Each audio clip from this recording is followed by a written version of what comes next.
નમસ્કાર, આપની સાથે હું છું પાયલ અને આપણી સાથે છે યુવરાજસિંહ જાડેજા. એમની સાથે સીધી વાત કરીશું. પહેલાં તો ધંધુકામાં મહાસંમેલનનું આયોજન કરવામાં આવ્યું છે. અત્યારથી આપણે પબ્લિક જોઈએ તો એવું લાગે કે મોટું સંમેલન થવાનું છે અને આરપારની લડાઈ શરૂ થઈ ગઈ છે અને આ સંમેલન નિર્ણાયક રહેવાનું છે કે જો આ સંમેલનમાં જેટલી ભીડ ભેગી થાય છે એ આગળનું બતાવશે કે ક્ષત્રિયો શું કરી શકે છે. કાલે ટ્રેલર હતું, આજે પિક્ચર છે.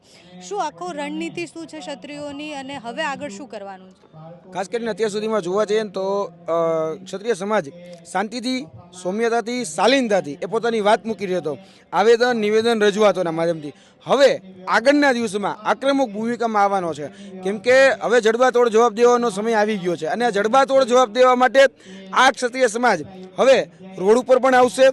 અત્યાર સુધી આવેદન, નિવેદન જ આપ્યા છે, હવે એફઆઈઆર આપશે, કેમ કે માનહાનિનો દાવો આમાં થઈ શકે એમ છે.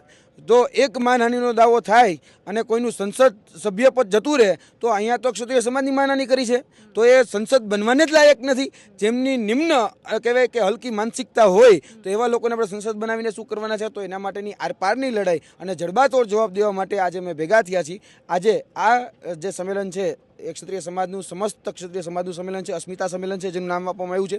અને આ અસ્મિતા સંમેલન જે છે એ આવનાર દિવસ માટે દિશાસૂચક બનશે. આ દિશાસૂચક એટલા માટે બનશે કેમ કે અહીંયાથી એવી નીતિ ઘડવામાં આવશે કે આગળના દિવસોમાં કઈ કઈ પ્રકારના કાર્યક્રમો આપવા, તાલુકા, જિલ્લા લેવલે કોને કોને કઈ કઈ પ્રકારે જવાબદારી આપી, જેથી કરીને રાજકોટને જ્યારે આપણે રણભૂમિનું મેદાન બનાવવા જઈ રહ્યા છીએ ત્યારે રાજકોટની અંદર મહાસંમેલન કરવાનું છે. અને એ રાજકોટનું મહાસંમેલન એ ઐતિહાસિક હશે.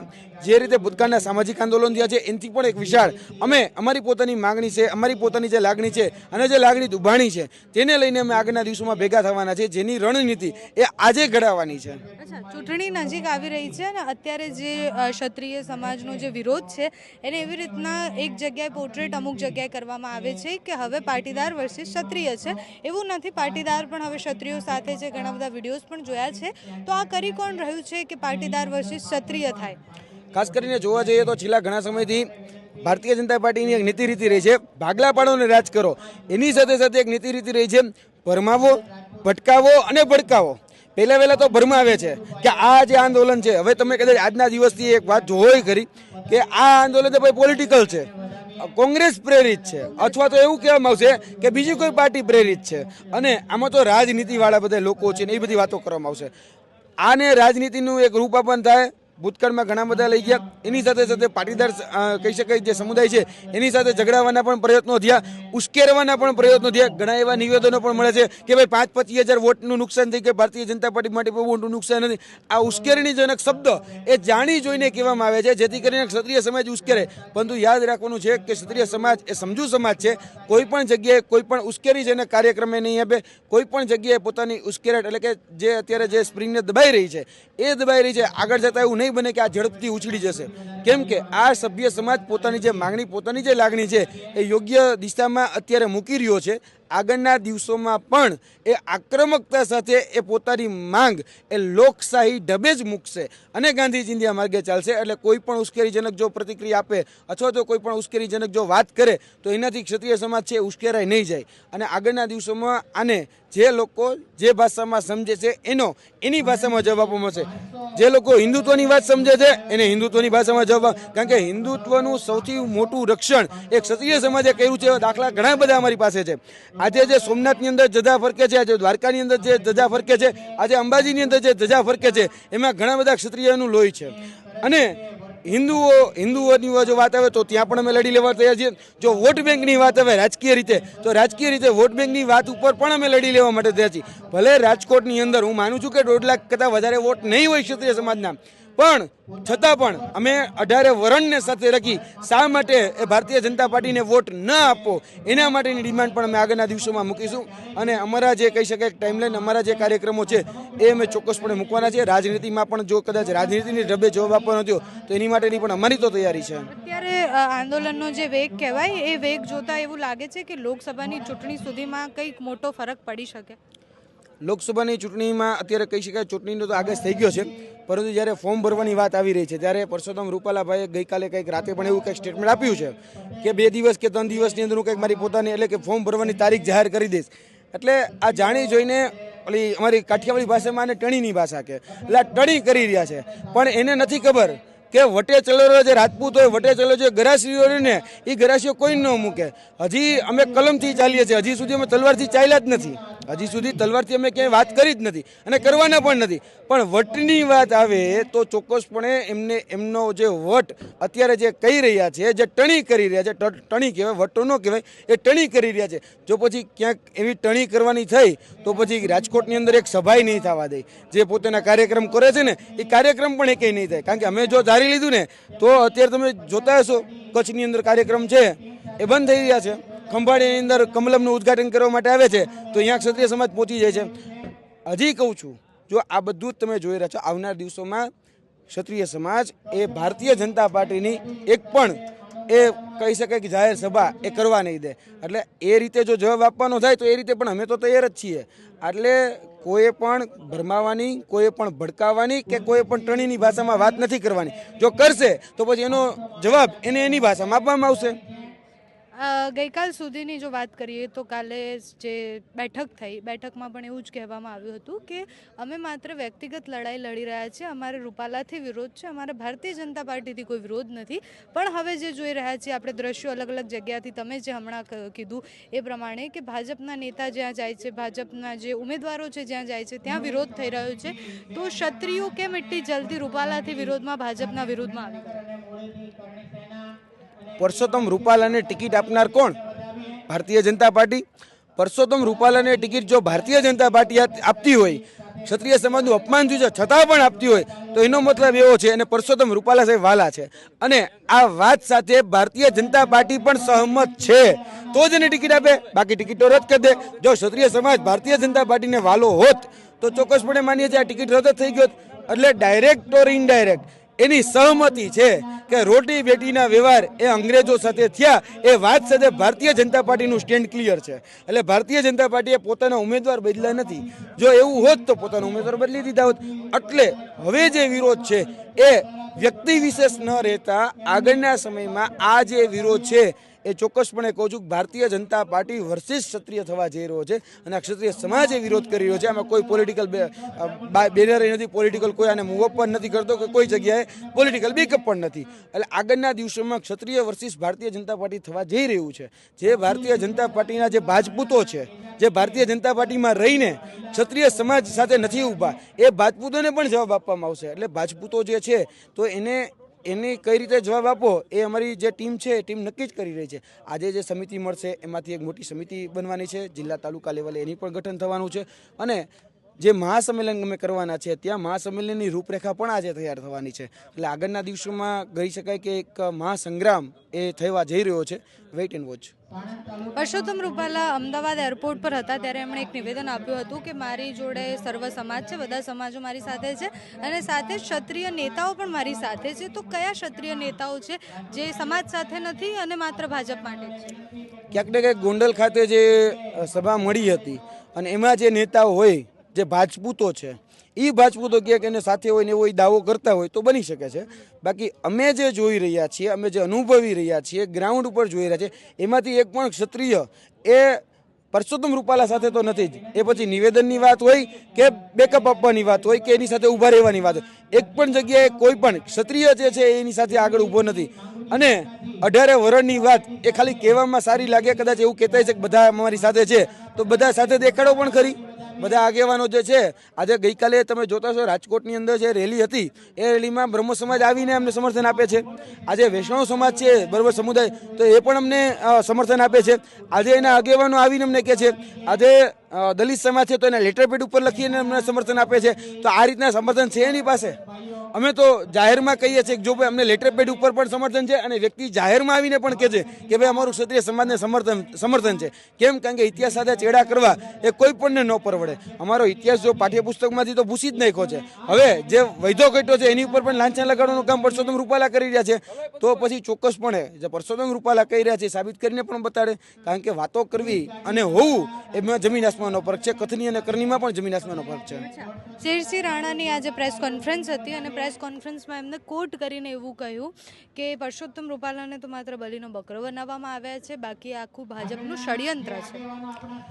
આ હું એટલા માટે એની વાત સાથે કહું છું કારણ કે સહમત થાઉં છું, કેમ કે છેલ્લા ઘણા સમયથી ક્ષત્રિય સમાજને ભારતીય જનતા પાર્ટીએ કેટલી ટિકિટો આપી એ જો જોવા જઈએ તો ઘણી બધી જગ્યા અન્યાય થયો છે. એ પછી રાજસ્થાન હોય, એ પછી યુપી હોય, એમપી હોય, હરિયાણા હોય અને ગુજરાત હોય, જ્યાં ક્ષત્રિય પ્રભુત્વ ધરાવનારી ઘણી બધી સીટો છે, છતાં પણ એનો કાકરો કાઢી નાખવાનું કામ એ ભારતીય જનતા પાર્ટીએ કર્યો છે.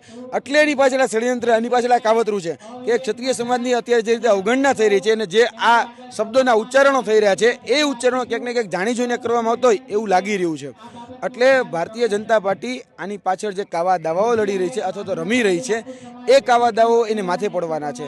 કેમ કે આ ક્ષત્રિય સમાજ એ સ્વાભિમાની સમાજ છે અને સ્વાભિમાન સાથે કોમ્પ્રોમાઇઝ કરી એ ક્યારેય પણ સમાધાન નથી કરી શકે એમ. કેમ કે આ શબ્દો જે ઉચ્ચારણ થયું છે એમાં સમાધાન ક્યારેય પણ શબ્દ નહીં આવે. અને વાત રહી શેરસિંહ રાણાની, તો શેરસિંહ રાણા હોય કે પછી કહી શકાય કે ગતરોજ કરણી સેનાના જે મકરાણા હતા એ પણ આવ્યા હતા, તો એને પણ પોલીસે અટકાયત કરી અને આગળ સુધી વાત પહોંચવા ન દીધી. તો એ તો જોહર કરનાર બેનને મળવા જતા હતા, મળવા જવા દેવા હતા. શું વાંધો પડ્યો ભાઈ તમને? શા માટે ભાઈની અટકાયત કરવામાં આવી? મહિપાલસિંહ મકરાણાની શા માટે અટકાયત કરવામાં આવી? તો આ જે થઈ રહ્યું છે એ જાણી જોઈને ક્ષત્રિય સમાજને ઉશ્કેરવા માટેના ષડયંત્રો થઈ રહ્યા છે. આ કાવા દાવો એટલા માટે જ થઈ રહ્યા છે કારણ કે રાજકીય કિન્નાખોરી તો છે જ, એમાં ના જ નહીં, પરંતુ આ ક્ષત્રિય સમાજને ઉશ્કેરી અને ક્ષત્રિય સમાજને એવું દેખાડી દેવા માંગે છે કે આ તો ભાઈ વૈવનસ્ય બગાડે છે, બે સમાજોને ઝઘડાવે છે, એવું એ ઊભું કરવા માંગે છે. પણ એ સક્સેસ નથી જવાના. અત્યાર સુધીના ઘણા બધા પ્રયત્નો કર્યા છે, હજી સક્સેસ નથી ગયા, અત્યારે પણ સક્સેસ નહીં જાય. અચ્છા, લોકતંત્રમાં યુદ્ધ કરવાનું છે એટલે ચૂંટણી લડવાના રૂપમાં કે રીતના યુદ્ધ કરવામાં આવશે, તો કઈ રીતના રણનીતિ શું રહેશે? કારણ કે સંખ્યાની દ્રષ્ટિએ જોઈએ તો ભાજપને એટલું ભારે કંઈ નુકસાન ગુજરાતમાં થાય એવું દેખાઈ નથી રહ્યું. જો બીજા ઉમેદવાર પણ ઉતારવામાં આવે છે તો એ તો ડિવાઈડ એન્ડ રૂલ વાળી જ વાત છે કે બીજા ઉમેદવાર ઉતારશે તો ક્ષત્રિયોના વોટ ડિવાઈડ થશે અને એમાં પણ ભાજપને જ ફાયદો થવાનો છે.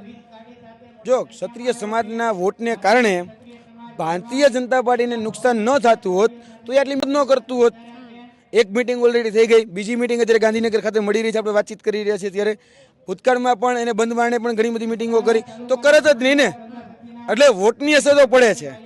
ક્ષત્રિય પ્રભુત્વ ધરાવનારી રાજકોટ હોય, ભાવનગર કહી શકાય ગોલવાડ હોય, ઝાલાવાડ એટલે કે સુરેન્દ્રનગરની સીટ હોય, જાડેજાની કહી શકાય કે જો જામનગર છે, કચ્છની સીટો છે, તેની બાદ સાબરકાંઠાની સીટ પોતે, પાટણ છે, બનાસકાંઠા છે, આ બધી સીટો એવી છે જ્યાં ભારતીય જનતા પાર્ટીને મોટો ફટકો પડે એમ છે જો ક્ષત્રિય સમાજને વોટ ન મળે તો. અને મોટાભાગના ક્ષત્રિય સમાજના હું એવું કહું છું 80% વોટ એ કમિટેડ રહે છે ભારતીય જનતા પાર્ટીને. 5 લાખની લીડની વાત તો બહુ છોડી દો, 5 લાખની લીડની વાત તો છોડી દો, જીતવાના પાપા પડી શકે એમ છે જો ક્ષત્રિય સમાજને સાથે ન રાખે ને તો. કારણ કે ક્ષત્રિય સમાજ એવું નથી કે ભાઈ ખાલી પોતે એકલો વોટ દેવા જાય છે, એ પોતાના પરિવારને, આજુબાજુ વાળાને બધાને સાથે લઈને વોટ નાખવા જતો સમાજ છે. તો જ્યારે આ વોટનો ફટકો પડે તો ત્યારે અમે તો માનીએ જ છીએ ભારતીય જનતા પાર્ટીને તો અત્યારે કહી શકાય કે પાણી આવી જ ગયું છે અને એ ભલે દેખાડતા નથી પણ અઘરું તો એ નહીં પડે છે. એટલે વારે ઘણે બેઠકો થાય, માફીના નામા થાય કે ઘણું બધું થાય. એટલે આ જોવા જઈએ તો રાજકીય રીતે પણ નુકસાની તો બહુ મોટી છે, એટલે ભોગવવું તો નહીં પડે એમ છે. એટલે એવું ન કહી શકીએ કે ક્ષત્રિય સમાજ વિશે એ કોઈ ટીકા ટિપ્પણી કરે અને એને ટૂંકમાં જે લોકોને તે છાવરવાના પ્રયાસ કરી રહ્યા છે એનો ઉપરથી કદાચ હાઈકમાન્ડે ઓર્ડર આપ્યો હશે કે ભાઈ રૂપાલા વિશે જે વાત થઈ રહી છે એમાં રૂપાલાને ક્યાંક ને ક્યાંક બેકઅપ હાઈકમાન્ડનું હશે. બાકી નીચેનો તો જે કહી શકાય કે રાજકોટના જ ઘણા બધા આગેવાનો છે એ એની અગેન્સ્ટમાં છે. ભારતીય જનતા પાર્ટીના અત્યારે જે મોવડી મંડળ છે એ એની અગેન્સ્ટમાં છે, એને તો ટિકિટ કાપવી જ છે. એવું તો જરાય નથી કાપવી, પણ ક્યાંક ને ક્યાંક કોઈ વસ્તુ જે છે એ અટકાવી રહી છે અને ક્ષત્રિય સમાજનું અપમાન એ કોઈ પણ સંજોગોમાં ભારતીય જનતા પાર્ટીને પરવડે એમ નથી. છેલ્લો સવાલ છે યુવરાજસિંહ કે ક્ષત્રિય સમાજ જો ભાજપ સાથે નથી તો કોની સાથે? કારણ કે ગુજરાતમાં તો ચિત્ર ક્લિયર છે, કાં તો ઇન્ડિયા ગઠબંધન છે કાં તો ભાજપ છે. અત્યારે જોવા જઈએ તો કદાચ કહી શકાય ચૂંટણી અમારો મુદ્દો નથી, પરંતુ એ વાત અમે સ્પષ્ટ કરીએ છીએ કે એક વાત હું મારી વ્યક્તિગત રીતે મૂકી રહ્યો છું. આ વાત અત્યારે એવું કહેવામાં આવી રહ્યું છે કે ભાઈ રાજકોટમાંથી અમે 400 જેટલા ઉમેદવારોને ઊભા રાખીશું, પરંતુ મને એવું લાગી રહ્યું છે કે આ થોડુંક અયોગ્ય પગલું છે. કોઈ પણ એક વ્યક્તિને ઊભા રાખવા જોઈએ. ક્ષત્રિય સમાજના ક્ષત્રાણીઓ એને વધારે ટૂંકમાં એ વધારે પ્રેફરન્સ એને આપવો જોઈએ કે જો એને ઊભા રાખવામાં આવે તો હું માનું છું કે એ સંવેદનશીલતા પણ જોડાય અને જે લાગણી છે એ લાગણી પણ જોડાય, જેથી કરીને ક્ષત્રિય સમાજના જે વોટ છે, બીજું જે 18 વરણ એની સાથે ઊભું છે એ પણ એમને વોટ એની તરફી આપશે. તો આ રિઝલ્ટ છે ને એમાં મોટો ઉલટફેર થઈ શકે એમ છે. એટલે ક્ષત્રિય સમાજે રાજકોટમાંથી જો ઉમેદવાર ઊભો રાખવાનો થાય તો એક જ ઊભો રાખવો જોઈએ. 400 ઉમેદવાર રાખવાનો મતલબ શું? અને માની લો કે ચલો કદાચ એવું કહે છે કે ભાઈ બેલેટ પેપરથી ચૂંટાય, પણ બેલેટ પેપરથી ચૂંટણી થઈ તો શું? કારણ કે આપણે ઉમેદવારી પણ રદ થઈ શકે, બીજી કેન્સલ થઈ શકે. કેન્સલ થઈ શકે, ઘણું બધું કદાચ વિચારી રહ્યા છે. પણ ટેકનિકલી જે ચૂંટણી પંચ છે, ચૂંટણી પંચ આ બધી વાતમાં ક્યાંક ને ક્યાંક અસહમતિ દર્શાવે છે. ચૂંટણી પંચ સાથે બેઠક કરી અથવા તો ચૂંટણી પંચના જે સમજી રહ્યા છે ઇલેક્શને, એની સાથે બેઠક કરીને જો વાતનું કદાચ હું કહું છું કે જો સમજી વિચારીને પગલું ભરવામાં આવે તો સારી બાબત છે. બાકી રાજકીય જવાબ આપવા માટે ઘણી બધા બીજા રસ્તાઓ પણ છે. બની શકે કે ઇન્ડિયા એલાયન્સમાંથી પણ કોઈ સારો ક્ષત્રિય ઉમેદવારને ઊભી રાખે એવું હોય તો, અને ત્યાં પણ જીતી શકે. હા, ત્યાંથી બાકી જ છે. એટલે ઘણા બધા રસ્તાઓ છે. એ ચોક્કસપણે આજે એ સભા છે, એ સભાની અંદર આનું પણ ચર્ચા વિચારણા થશે. હવે છેલ્લો સવાલ છે કે હજી પણ ફોર્મ્યુલા ગોતવાની કોશિશ થઈ રહી છે. ભાજપ દ્વારા હજી પણ બેઠકો તમે જે કીધું એ પ્રમાણે કરી રહ્યા છે. છેલ્લું હવે એક જ કિરણ એમની પાસે એ છે કે કોઈ સાધુ સંતને કે પછી લાલ બાપુ છે કે પછી આશાપુરા માતાના મંદિરથી કોઈ છે મહંત, એમને વચ્ચે લાવી જેને ક્ષત્રિય સમાજ એવી રીતના માને છે કે આંખ બંધ કરીને પણ વિશ્વાસ કરી લે અને એમ કહી દે કે હા બાપુ કહે છે એટલે અમે માફ કરી દઈશું. તો એ હજી પણ ઓપ્શન છે ખરી? ક્ષત્રિયો માનશે? ખાસ કરીને તમે જોઈ શકો છો કે જે ધર્મગુરુઓ છે એનું જે કાર્ય છે એ ધર્મનું રક્ષણ કરવું. આજે જે મુદ્દો આવી ગયો છે ક્ષત્રિય સમાજનો, એ ક્ષત્રિય સમાજે ધર્મના રક્ષણ માટે પોતાના લીલા માથાની આહુતિ દીધી છે. મેં તમને પહેલાં જ કીધું, અત્યારે જે આ સોમનાથ દાદાની જે ધજા ફરકે છે, દ્વારકાની જે ધજા ફરકે છે કે પછી અંબાજીની જે ધજા ફરકે છે, એમાં ક્ષત્રિય સમાજે પોતાના લીલા માથાની આહુતિ દીધી છે. એટલે આ ધર્મના જે રક્ષક છે તે ધર્મનું જે રક્ષણ કરી રહ્યા છે એ સાધુ સંતો છે. તો સાધુ સંતો પણ ગઈકાલે તમે મહારેલીમાં જોયા હશે રાજકોટ ખાતે, એ સાધુ સંતો પણ આ વાતને સમર્થન કરે છે. ક્ષત્રિય સમાજનું અપમાન થયું છે અને અપમાન થયું છે એટલે આ પરસોત્તમ રૂપાલાની ટિકિટ રદ થવી જોઈએ. હવે કોઈ પણ મોટા સાધુ સંતોને જો આમાં ઇન્વોલ્વ કરવામાં આવશે તો ચોક્કસપણે અમારા માટે એ આધ્યાત્મનું દેવ હશે, તો એ સ્થાન હશે, તો ચોક્કસપણે અમે વાત એમની સાંભળીશું પણ કરી, પરંતુ અમે અમારી વાત મૂકીશું પણ કરી. કેમ કે ક્ષત્રિય સમાજનું જે અપમાન થયું છે એ કોઈ પણ સંજોગમાં સાખી લેવામાં નહીં આવે. એટલે સાધુ સંતોને પણ અમે અમારી સાથે કરી અને આગળના દિવસોમાં એનો જડબાતોડ જવાબ આપીશું. આ હતા યુવરાજસિંહ જાડેજા. અત્યારે એમને હવે મિટિંગમાં જવું છે, સંમેલન શરૂ થઈ રહ્યું છે.